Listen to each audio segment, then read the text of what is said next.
do not trust parents of disabled children inherently.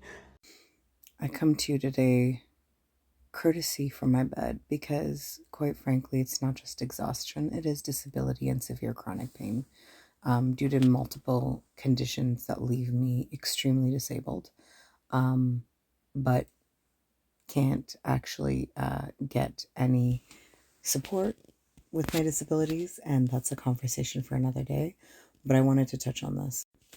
Part of why my parents put me into therapy at the age of 9 wasn't just because of the trauma from the horrific violence that I had been through by the age of 9. It was also because I was very visibly autistic and high functioning and on the high intellectual spectrum. And quite frankly, I do believe that one of my two parents absolutely loathed me out of embarrassment, and the other one was likely just disassociating themselves from me so much because it was overwhelming. And as the physical disabilities started to present one at a time, it was merely gaslit consistently over and over and over again, while simultaneously desperately trying to get attention all the time, probably more so for the parent who wanted the attention than for the fact that I was actually suffering.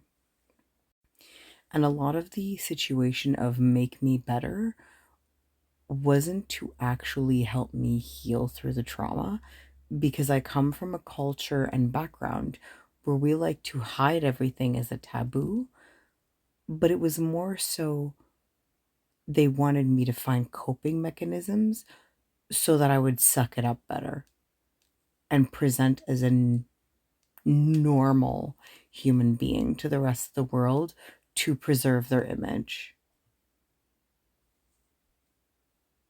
Because narcissism is all about image. Later in life, it would come to my attention that I also married someone who could not stand who I actually am. And this is where the term, I think it's something like pixie dream girl in the neurospicy community and our neurodivergent community, we use the something pixie dream girl to express how a seemingly neuronormative appearing person who is actually a very neurodiverse person will seem fascinating to people at first. But when they start to peel off the onions and realize just how different we are, they tend to absolutely hate us. And I remember there was a couples counseling session where the couples counselor for a moment implied that it's possible that my then husband had caretaker fatigue for caring for me. And of course, my husband like ran with it because we all know what I've been going through in the gaslighting. And I'm just sitting there and thinking, you've been the cause of the massive increase in my stress. Because not only have you not been caretaking, you have been going out of your way not to make things easier for me, which was also typically what my parents did. This would continue on with we also have neurodiverse children.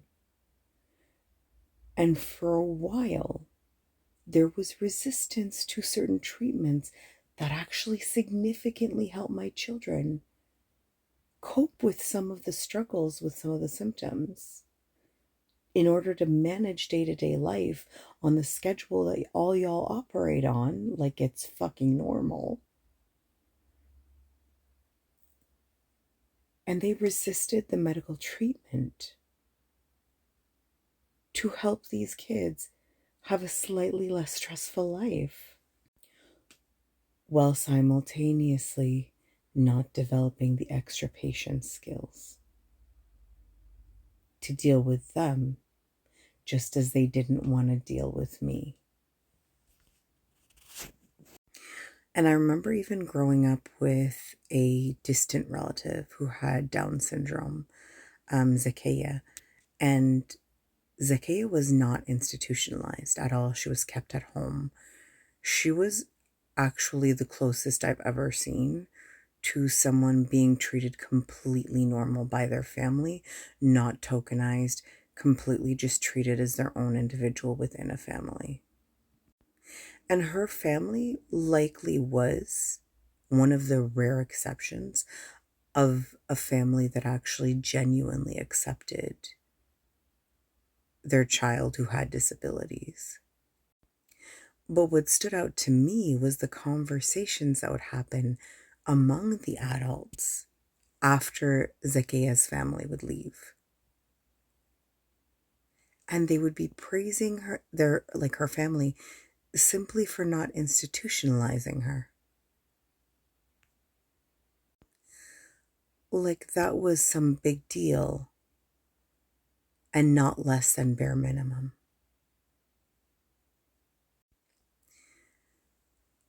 As we all continue to work on our ableist language, which we're all guilty of, can we also start dismantling the fact that we actually entirely welcome disabled people into our lives and into our communities?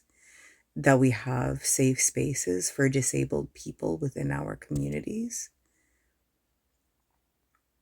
Again, as a pixie dream girl, I have extremely invisible disabilities to most people, when in actuality, I have pretty severe disabilities. Y'all can't see my inner anatomy, nor my brain function. And as much as y'all like to call them disabilities, they're only disabilities by your standard. I've learned to operate with them just fine within my expectations, within my terms. And I don't seem to have a problem operating within my needs with what I have. Y'all just want to call it a disability because y'all have expectations from me, like I owe you something. Just like society has caused you all to have expectations of any human being, like you own them or they owe you. Anyway, some morning babble in my bed, in excruciating pain. On a scale of 1 to 10, my normal day pain is about a 9, and today I'm about at a 17. So we all have superpowers. I just want you to know that people with disabilities actually have superpowers that you have no idea about. And those same superpowers also make it difficult for us to get proper medical attention, because we're expected to seem some sort of way or react some sort of way to medical treatments,